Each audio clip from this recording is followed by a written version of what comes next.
murderer is sitting right at this table. Oh, no! Oh, no!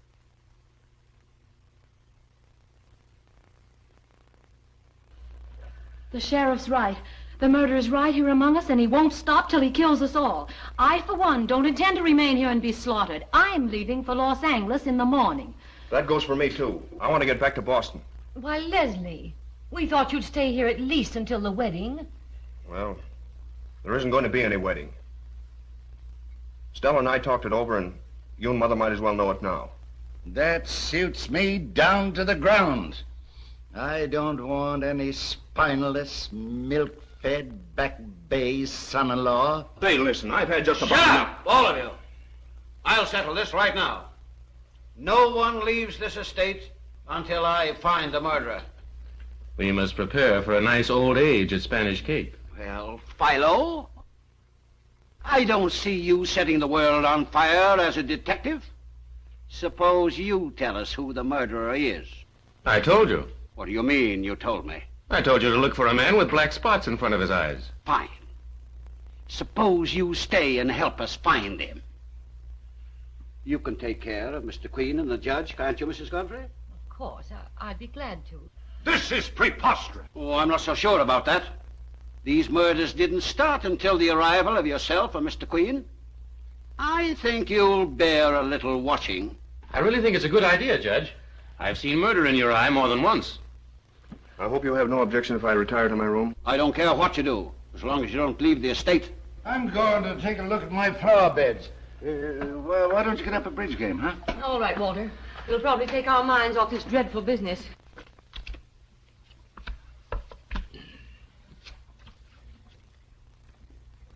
And we'll have a lovely little house with ivy climbing down the walls and through the windows and up the stairs. You don't have ivy inside houses. Well, I know, but ours is going to be different. Oh, I can see that. And every night when I come home from work after solving 6 or 7 murders, you'll meet me at the gate. And then we'll go in and sit down to a gorgeous dinner Of burnt steak and scorched vegetables. Well, you can't cook? Well, that's all right. Neither can I. And then you know what we'll do? Backbite our neighbors. Sure. Come on in, Philip. We'll get at the bottom of this right now.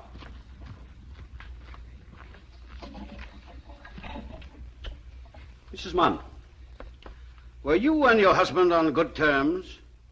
Why, yes. I've heard different. Just repeat what you told me in the pantry. Well, of course, I don't like to interfere in other people's affairs, but I heard Mr. and Mrs. Munn arguing constantly since they arrived here. In fact, he threatened to strike her several times. Isn't it true that you and your husband were fighting all the time? Why, Every woman who fought with her husband killed him. America would be populated solely by Amazons. You keep out of this. I'm handling it.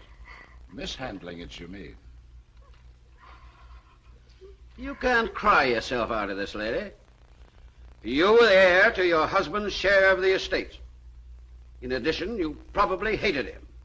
You saw the chance to kill him and make it seem as though the murder of Marco got him. I didn't do it. I didn't. Of course she didn't. This is ridiculous. Where were you just before lunch when your husband was killed? Why, I was in the billiard room with Mr. Court. We'll find out about that. Mr. Court said he was going to his room. Ask him to come down. Yes, sir.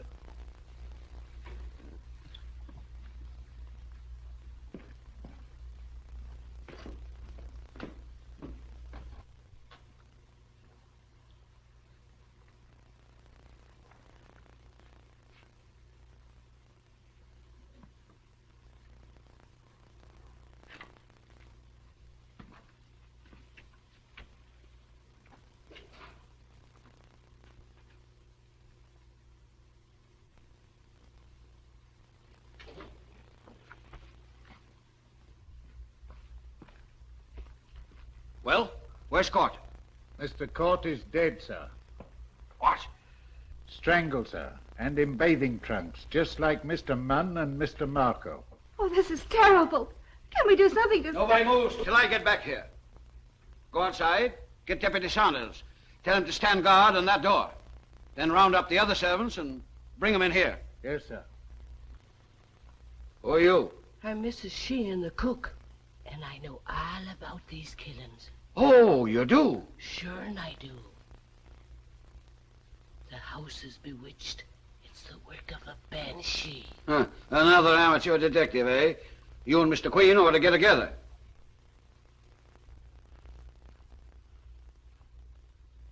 Who are you? I'm Pitts, the housemaid. What have you been crying about?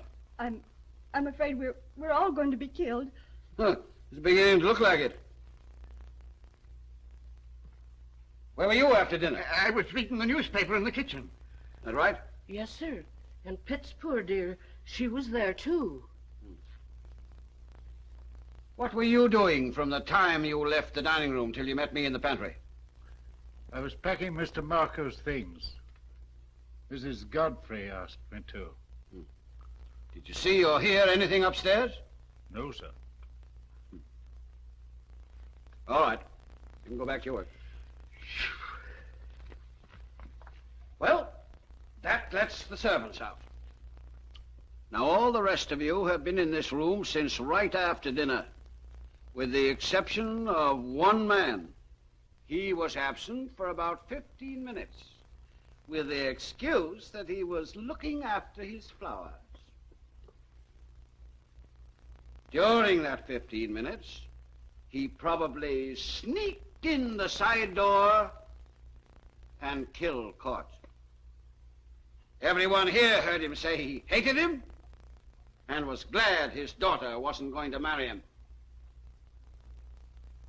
Mr. Godfrey, it's my duty to arrest you for the murder of Leslie Court.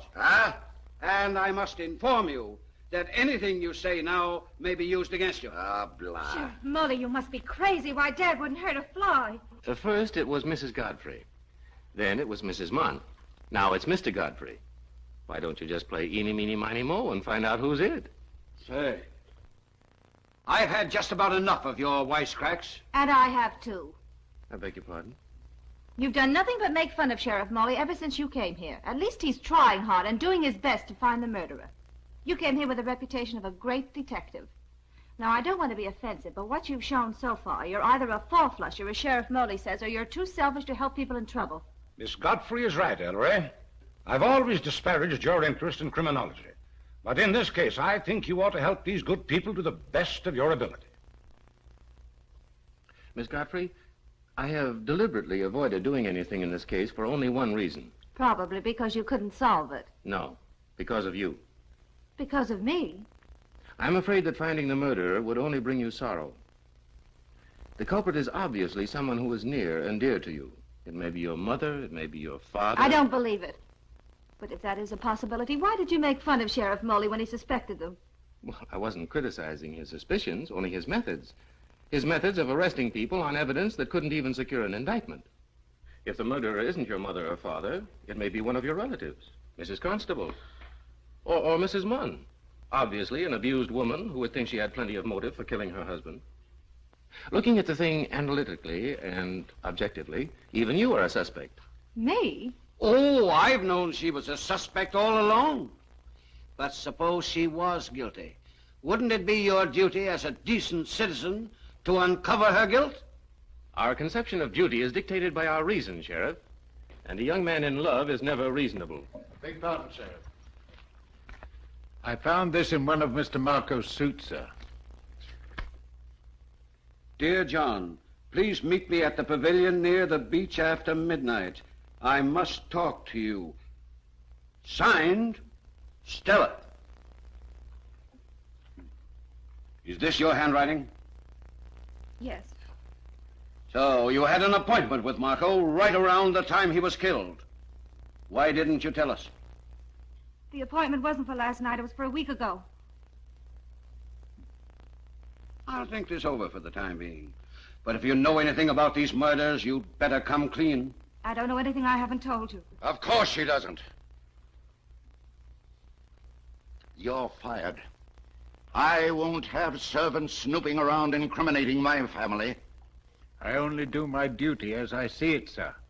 He can't go till the investigation is over. Hey, when you come to think of it, Tiller had an opportunity to kill Court while he was upstairs packing Marco's things. That's right. How can you prove that you didn't kill Court? More easily than you can prove that I did, sir. I give up. This case is a regular crossword puzzle. Everybody acts suspicious, and you can't prove a thing on anyone. We'd better call it a night.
What happened?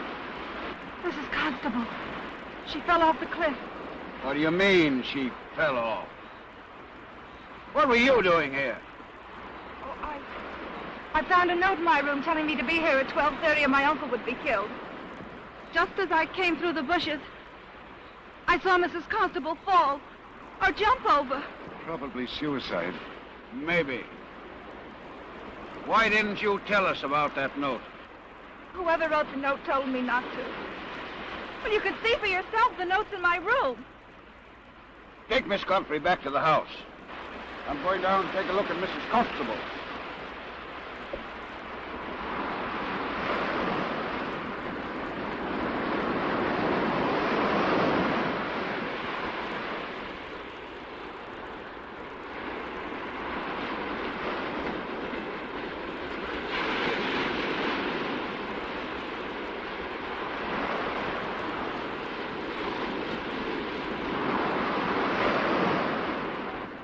Did you write this letter, Miss Godfrey?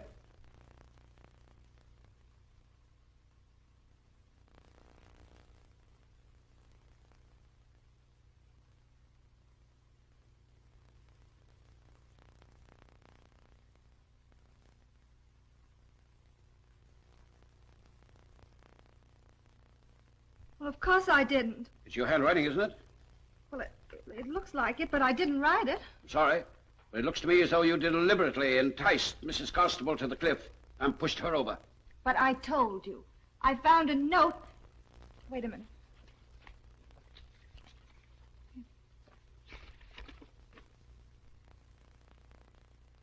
This is printed. Anyone could have done it. The fact that you didn't bring it to me is damning evidence against you. But don't you understand? I was afraid they'd kill my uncle. You should have let me be the judge of that, under the circumstances. Considering the facts that a note was found in Marco's clothes, written by you, and that Mrs. Constable was killed with a note in her hand asking for a rendezvous with you, I'm sure the grand jury would return an indictment against you for murder.